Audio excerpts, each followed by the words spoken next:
À la une de cette édition dominicale, les parures traditionnelles comme les dembatourou, les boucles et les chaînes sont très prisées par les femmes maliennes, notamment lors des événements sociaux. Nous vous proposons d'aller à la découverte de la famille à l'origine de sa confection ici au Mali. Atelier de formation sur la saponification et le leadership féminin à Katifuga.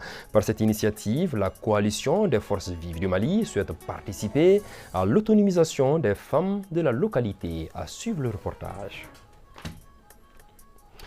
Voilà donc pour les titres de ce soir. C'était un réel plaisir de vous avoir fidèle à ce rendez-vous d'information de ORTM2. Bonsoir et bienvenue à tous. Direction Badiala 1 pour aller à la découverte de la première famille à l'origine de la confection des parures traditionnelles ici au Mali. Parmi ces parures, on retrouve notamment les dembatrous, mais aussi d'autres ornements en boucle et en chaîne. Ces bijoux, très prisés par les femmes, notamment lors des cérémonies de baptême, de mariage, de fiançailles ou encore de tontines, mettent en valeur les tenues vestimentaires en toutes circonstances. Aïsta Traoré, reportage. Le Mali regorge de nombreuses parures qui embellissent les femmes, parmi lesquelles ces boucles d'oreilles et chaînes entièrement faites à la main. La famille Sempara au Badiala 1 de Bamako est une référence en la matière car c'est ces trois dames qui ont été les premières à confectionner ces parures au Mali. J'exerce ce métier depuis 57 ans. Nous avons commencé avec des matériaux qu'on a été obligés de remplacer par d'autres plus malléables. Tous ces matériaux viennent du Mali. Nous étions 3 à commencer ce métier ici au Mali. Nous pouvions travailler de 6h à minuit des fois. Les clients venaient de partout. Nous avons initié nos enfants, les femmes de nos enfants, ainsi que les gens de notre quartier. Ces parures ont su se faire une place de choix car elles sont portées par les femmes lors de la plupart de nos cérémonies. C'est porté lors des mariages, baptêmes et les jeunes filles les mettent lors des mariages.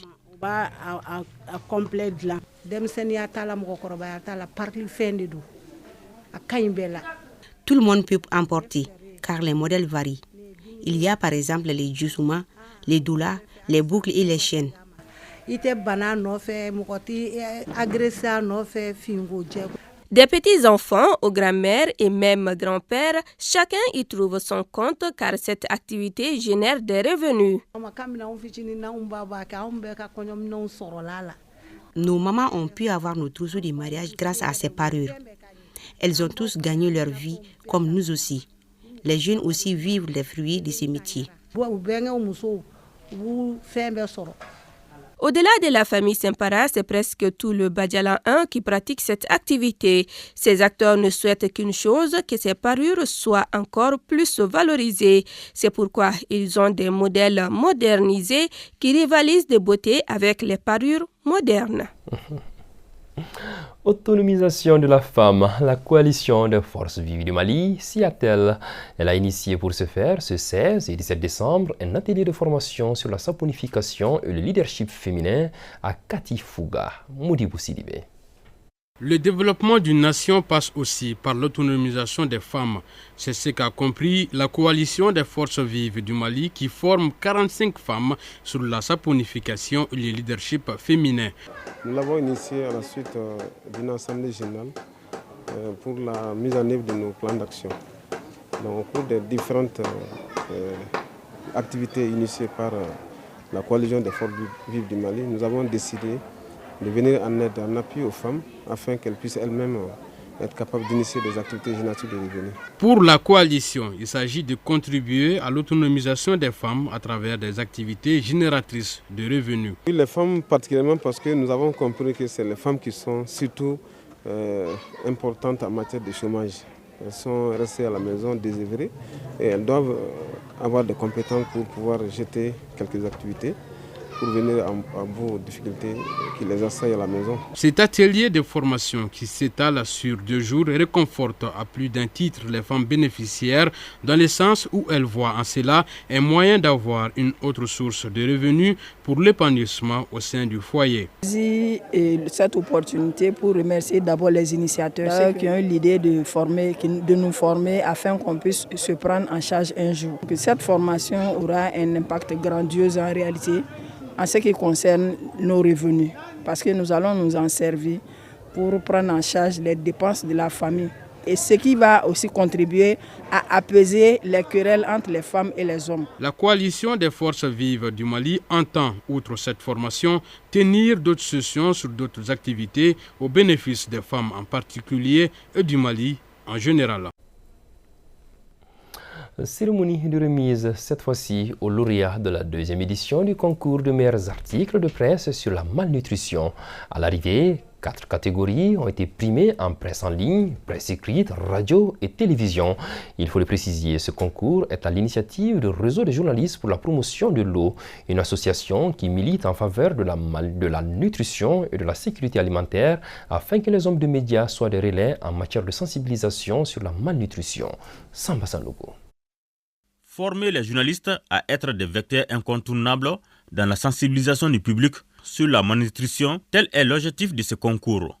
L'initiative est portée par le réseau des journalistes pour la promotion de l'eau potable, de l'assainissement et l'Alliance des journalistes en faveur de la nutrition et de la sécurité. À l'issue du concours, le jury a retenu 4 catégories, notamment la presse écrite, la presse en ligne, la radio et la télévision. Je viens d'être primé au prix concours de production en lien avec les WASH, à laquelle j'ai participé à travers la presse en ligne, je veux dire. Donc un défi à relever. Pourquoi? Parce qu'on dit l'essentiel n'est pas d'être bon, mais c'est de continuer à être bon. Parce que l'Action contre la faim a initié ce concours pour inciter les journalistes à faire des productions dans ce secteur-là, parce que c'est un secteur hautement important pour la santé humaine. Le thème retenu pour ce concours est « Investir dans la nutrition », c'est investir dans l'épanouissement des enfants, des communautés et pour le développement. Nous, au niveau du réseau, des 2 réseaux, on est vraiment satisfaits. Parce que si vous voyez l'engouement, il n'était pas évident qu'en 2e édition, qu'on puisse arriver là, avec déjà 24 candidatures sur la question en lien avec la santé et le WASH, malnutrition. Donc ça nous amène effectivement à dire que l'objectif qui est d'amener les journalistes à participer donc, à ces questions-là est en train d'être atteint. Très satisfait. D'abord par rapport à la valeur des prix. Une moto Jakarta aujourd'hui, ça coûte cher et c'est bon pour les candidats. Deuxièmement, pour l'utilité du service rendu par les journalistes, par les organisateurs, par les initiateurs. L'enfant, c'est ce qui est le plus cher pour nous tous. Et un enfant bien nourri, c'est cela un enfant. Un enfant mal nourri, ça pose des problèmes. Et si aujourd'hui nous voulons lutter contre la malnutrition et que des journalistes s'adonnent à ce travail, ils sont à féliciter, ils sont à remercier. Les différents lauréats ont reçu des motos pour la qualité de leurs articles et reportages. Les initiateurs entièrement satisfaits de cette édition promettent de maintenir cette dynamique. La mairie de la commune 3 du district de Bamako et l'ensemble des services concernés et autres groupements conjuguent leurs efforts pour traduire la politique de l'assainissement de la ville de Bamako en actes concrets. À cet effet, les organisateurs en rang serré ont mené ce samedi sur le long du boulevard de l'Indépendance et ses environnants une campagne de sensibilisation auprès de la population afin que celle-ci apporte sa contribution à cette problématique de l'assainissement. Plusieurs acteurs se sont mobilisés pour cette cause. Reportage Bakari Kabadjaki. La mairie de la commune 3 et ses partenaires conjuguent leurs efforts pour rendre la ville des Trois Caïmans plus coquette. Il s'agit en clair pour eux d'aller vers la population pour une sensibilisation accrue sur l'assainissement. C'est l'une des raisons qui motive cette journée citoyenne. L'objectif, c'est de sensibiliser les citoyens pour la salubrité du boulevard de l'Indépendance. Nous avons aujourd'hui la garde de cet espace. Mais le constat, il est amer. Il n'est pas bien entretenu. Les acteurs impliqués dans le volet assainissement dans le district de Bamako réaffirment leur soutien sans faille aux organisateurs. L'assainissement au jour d'aujourd'hui fait partie de nos préoccupations. Ça fait partie des préoccupations des plus hautes autorités de ces pays. Nous, l'accompagnement ne fera pas défaut. Nous sommes en tout cas en train d'entreprendre beaucoup de choses pour pouvoir vraiment venir à bout vraiment de ces problèmes d'assainissement actuellement à Bamako. C'est un engagement que nous prenons pour soutenir toutes ces initiatives. La mairie du district de Bamako a entamé des initiatives de ramassage. D'ailleurs, dans le programme que nous avons, ce boulevard, tous les jours, il y a les camions de la Varie qui passent pour assurer l'assainissement. Un échange direct entre acteurs de la ville et population s'est déroulé dans la compréhension mutuelle. Cet exercice de sensibilisation permettra de donner un visage reluisant au boulevard de l'Indépendance et aux autres espaces visibles de la capitale. Et puis, avant de boucler cette édition, notez cette nouvelle sportive, championnat national de Ligue 1, fin ce dimanche de la 9e journée. Le match au sommet du Libassé AS Real s'est soldé par le nul blanc 0-0. L'Union sportive de Bougouni chute devant l'AS Police 2-0. Afrique Football Elite et ATS font jeu égal 0-0. L'USFAS et l'USCK se séparent à 0-0 également. Le classement provisoire après 9 journées place l'AS Real avec 19 points. Devant l'US Bougouni, 17 points et le Djilibasé, 16 points.